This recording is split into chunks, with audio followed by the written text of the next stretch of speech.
Guys, মই আছো বৰ্তমান এইমছ গুৱাহাটী। এয়া মোৰ সন্মুখত এইমছ গুৱাহাটী আৰু এইখন লন ইয়াতে। তো এইপিনে আছে পাৰ্কিং এৰিয়া।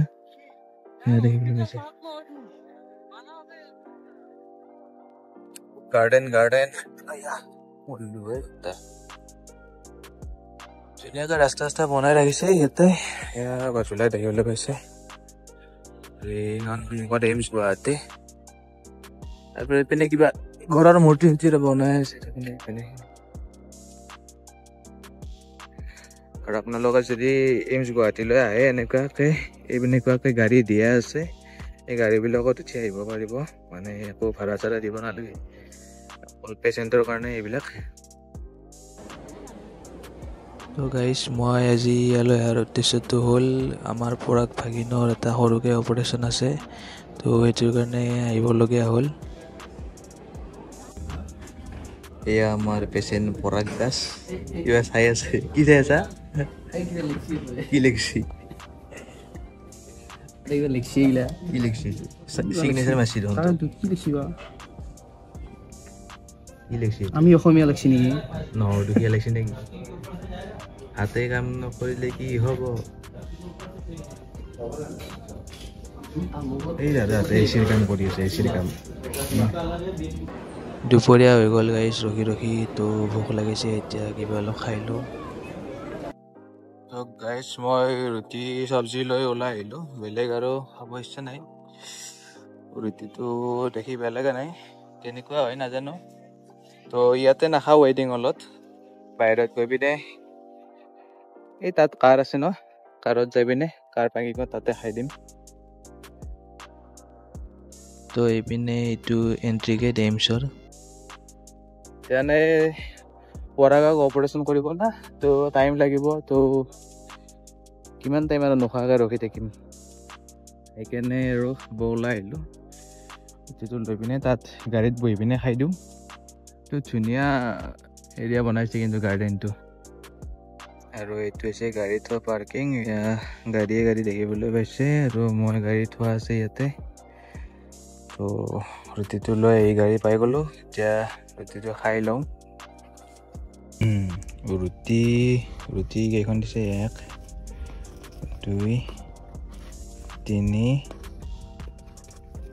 4 আৰু দালি দিছে, এইটো পায়স, আচাৰ, চব্জি। তো এইখিনি ৰুটি 4খন, চব্জি, দালি, পায়স, আচাৰ গোটেইখিনি মিলি পেলাই 50 টকা।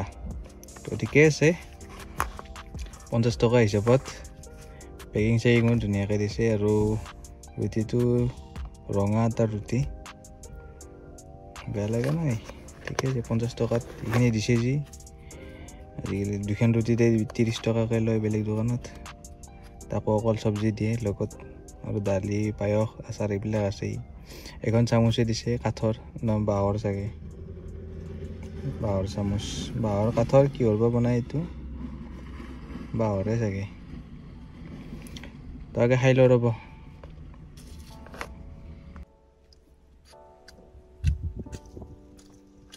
চব্জিখন বেয়া লগা নাই, দালিটো খাই যাওঁ। দালিটো ভাল লাগিছে, পায়সটো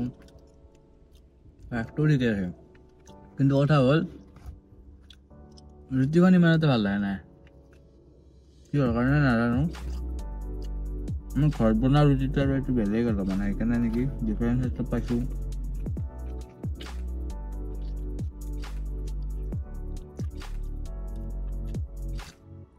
ঘৰত বনোৱা ৰুটি আৰু এইটো ৰুটি অকণমান বেলেগ, ৰঙা এটা আৰু তেও ইমানো বেয়া লগা নাই। দোকানত পোৱা ৰুটিৰ দৰে প্ৰায় একেই। নিমখ দিয়া নাই চাগে ৰুটিটো, সেইকাৰণে তেনেকুৱা লাগিছে। অলপমান নিমখ দিলে ভাল লাগে বেছি। গাইজ, মই ৰুটি খালোঁ আৰু ঘৰৰ পৰা এটা বইল আন্দা আনিছিলোঁ, সেইটো খাই শেষ কৰি দিওঁ। আৰু বাকী মোৰ লাঞ্চ হৈ গ'ল এতিয়া। তাৰপিছত চাওঁ অপাৰেশ্যনত কিমান টাইম লাগে। সন্মুখত এইমছ দেখি আছে, ভিতৰত অপাৰেশ্যন চলি আছে পৰাগৰ। তো কিমান টাইম লাগে গম নাপাওঁ, বাট চাই আছোঁ আৰু যিখিনি টাইম নালাগিলেও। গাইজ এয়া সন্মুখত এইমছ মেইন যিখন হস্পিটেল আৰু এইখন, আৰু ইপিনেও কিবা কিবি আছে। ইপিনে আপোনাৰ অফিচ চফিচ কিবা কিবি আছেচোন বহুত, নাজানো আৰু কি এইবিলাক হোষ্টেল চোষ্টেল চাগে ডক্তৰৰ, বহুত কিবা কিবি আছে। ইমান কি আছে নাজানো আৰু। তো মই অলপ এনেই খোজকাঢ়ি পিনে ফুৰিব ওলাই আহিলোঁ। আৰু এয়া চাওক আবেলি হ'লে আৰু মোটামুটি, তো ধুনীয়া পৰিৱেশ এটা আবেলি দৃশ্য। আৰু ইয়াতে গাৰ্ডেনখন চাই ভাল লাগিছে এনেই খোজকাঢ়ি পিনে। তো আগত দেখিবলৈ পাব ৰ'ব কি ধুনীয়া ধুনীয়া ফুল লগাই থৈছে। এয়া চাওক, এয়া বগনভিলা, কি ধুনীয়া কালাৰৰ বগনভিলা লগাই থোৱা আছে। আৰু ইপিনে আৰু কিবা কিবি আছে আৰু মই এনেই বগনভিলাকেইটা চায়ে ভাল লাগিছে। কিবা এটা এনেকুৱা কালাৰ পোৱা নাযায় বেছি। গাইজ ৰুটি খাই পেট নভৰিল, গতিকে এতিয়া পেটিছ আৰু কফি খাই দিওঁ। ধুনীয়া সোৱাদ লাগিছিল দুটা খাই পিনে কিন্তু। আৰু ৱেইটিং হলত বহি পিনে খাই আছোঁ এতিয়া। গাইজ ভিতৰত আৰু কিমান বহি থাকিম, এইবাৰ মাস্ক পিন্ধি পিনে আকৌ ওলাই আহিলোঁ বাহিৰত। বহি বহি ভাগৰ লাগি গৈছে ভিতৰত, কিমান ৰখিম আৰু। গোটেই আবেলিটো ৰখিলোৱেই মোটামুটি। এইপিনে সূৰ্য অস্ত যাব ধৰিছে আৰু মই অকণমান এইপিনে আহিছোঁ হা। এইপিনে অলপ ফুৰি আহোঁ, কিমান আৰু বহি থাকিম। তো পৰাগক অপাৰেশ্যন কৰিব নিলে ভিতৰত, তো সেইকাৰণে মই এই পাঞ্জিত আছে, এইপিনৰ পৰা আহি আছে পাঞ্জিত। তো অলপমান ফুৰিব আহিছোঁ আৰু সেইপিনে। এনেই চাওঁ জেগাখিনি খোজকাঢ়ি পিনে কেনেকুৱা লাগে। এইটো গাৰ্ডেনখনত কাষত ফুৰি থাকি পেলাই বঢ়িয়া লাগে, ধুনীয়া ফুল চুল লগাই থোৱা আছে, সেইটো কাৰণে আহিছোঁ। এইপিনে বইজ হোষ্টেল আছে। চাওক এই ল'ৰাবিলাকে ভলীবল খেলি আছে। বইজ হোষ্টেলৰ ল'ৰাবিলাকে ভলীবল খেলি আছে। এই দূৰত দেখিবলৈ পাইছেনে নাই গম নাপাওঁ, কেমেৰাত পাব লাগে। আৰু অকণমান জুম কৰি দিছোঁ।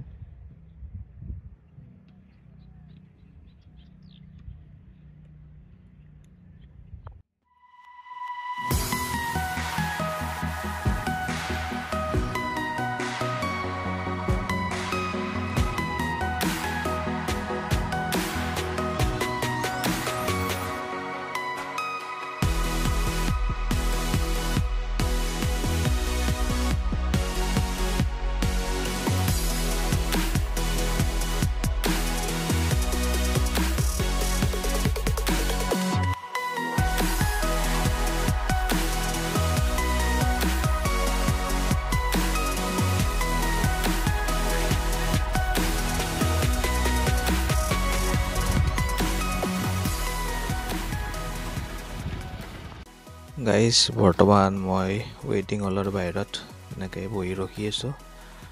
তো ভিতৰত অপাৰেশ্যন কৰি আছে পৰাগৰ, তো আমি বাহিৰতে এনেকৈ ৰখি আছোঁ তিনিটাই। তো হ'লে যাম আৰু দেৰি হ'ব অলপ। তো গাইজ ৰখি ৰখি ৰাতি হৈ গ'ল। এতিয়া অপাৰেশ্যনটো এতিয়াহে শেষ হ'ল।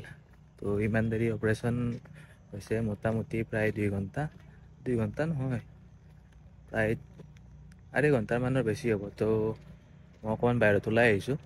তো এয়া ৰাতিৰ দৃশ্য এইমছৰ ভিতৰত। এয়া চাওক, এয়া হৈছে ৰাতিৰ এইমছ। তো লাইটবিলাক এনেকৈ জ্বলি আছে ধুনীয়াকৈ, ভাল লাগে পৰিৱেশটো। তো গাইজ মোৰ মোবাইলত চাৰ্জো শেষ হৈ আহিছে, আৰু ব্লগটো আজি ইয়াতে শেষ কৰোঁ। বেলেগ এটা ব্লগত পিছত লগ পাই আছোঁ। চেনেলটো ছাবস্ক্ৰাইব কৰি দিব আৰু ভিডিঅ'টোত লাইক কৰি দিব।